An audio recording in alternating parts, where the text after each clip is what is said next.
enchanté. Moi, c'est Arnaud Biston. Je suis skipper du Figaro Article 1.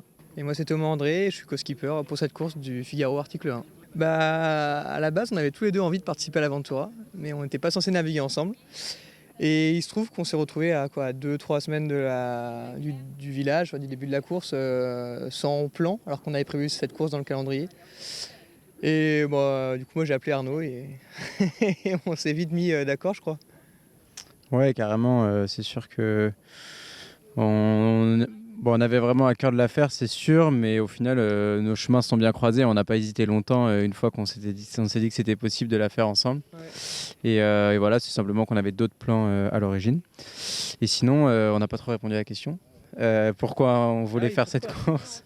Ce qui nous a donné envie. Moi, il y a plusieurs choses. C'est que j'ai toujours aimé les courses longues et c'est plutôt de ça que je viens à l'origine. Je suis pas trop je suis pas très à l'aise sur les petites courses et je préfère les grandes courses.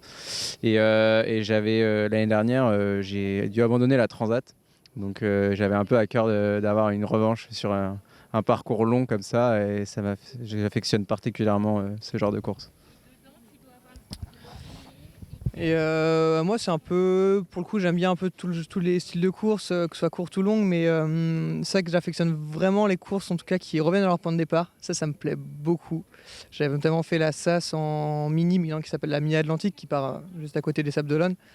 Et c'est le genre de course que je trouve accessible financièrement, intéressante parce que on va loin mais en même temps on revient à notre point de départ et donc moi c'est des courses que j'affectionne beaucoup et je suis vraiment trop content qu'une course comme ça ait pu avoir lieu dans le championnat de France élite en Figaro.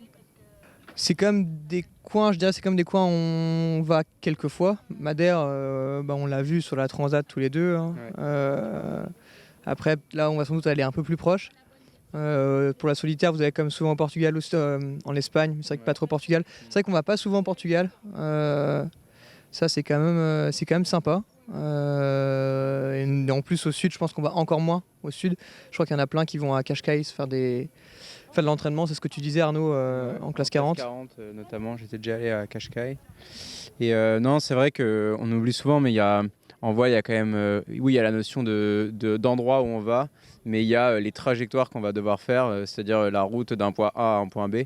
Et du coup, pour nous, météorologiquement, à chaque fois qu'il y a un nouveau parcours, c'est sûr que c'est de nouvelles intrigues un peu sur comment les systèmes généraux fonctionnent à ces endroits-là. Et on passe quand même pas mal de temps à essayer de se créer un peu, entre guillemets, des schémas 3-4 schémas les plus probables, même s'il ne faut pas rester bloqué sur des schémas, mais en tout cas avoir des bonnes...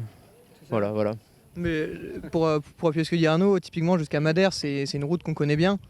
Par contre, de Madère jusqu'à Lagos, jusqu'au Portugal, clairement, on regardait les trajectoires, on se disait bon, est-ce que ça va être du tout droit? Est-ce qu'il y aura des opportunités?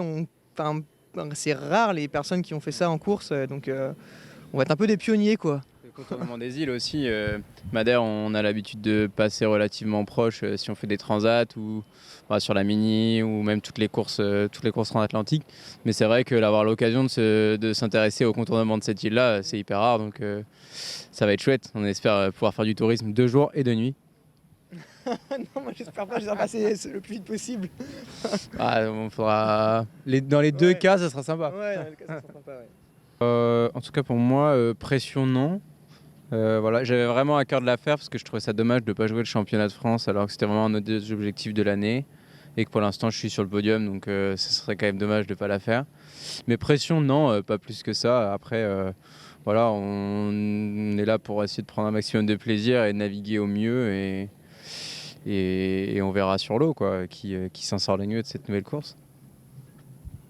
Arnaud a parlé du championnat de France, moi typiquement je le joue pas, mais c'est une mission qui me plaît en tout cas d'aider Arnaud.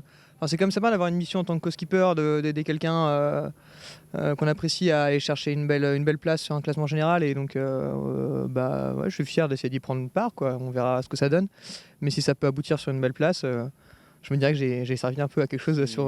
Non, c'est bien, c'est important. Moi, je trouve ça... Parce que j'ai rien à jouer, j'ai pas joué la solitaire, j'ai pas fait de solitaire, moi, cette année, donc autant aider les copains. Clairement, toi, tu vises la victoire. pas le général, quoi. Je vise la victoire. Bah, on vise la victoire. C'est pas écrit, mais on le pense. Ouais. On est des compétiteurs. Moi, j'ai entendu qu'il y avait des bons spots de surf. Il y a le Cap Saint-Vincent qui est pas loin aussi. Je crois que c'est un peu mythique.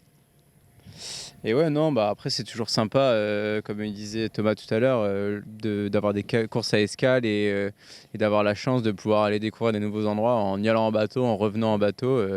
Ouais, c'est toujours une expérience différente que si on se déplace avec des moyens conventionnels. Et du coup, non, je pense que ça va être très sympa de découvrir cet endroit que je connais pas du tout personnellement.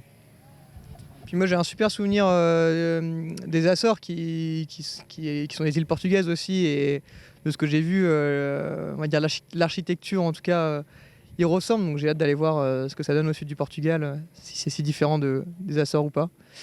Et puis ouais, petite anecdote, moi j'ai aussi fait quand j'étais jeune, j'ai participé à un championnat du monde, c'était à Villamoura, donc c'est pas loin.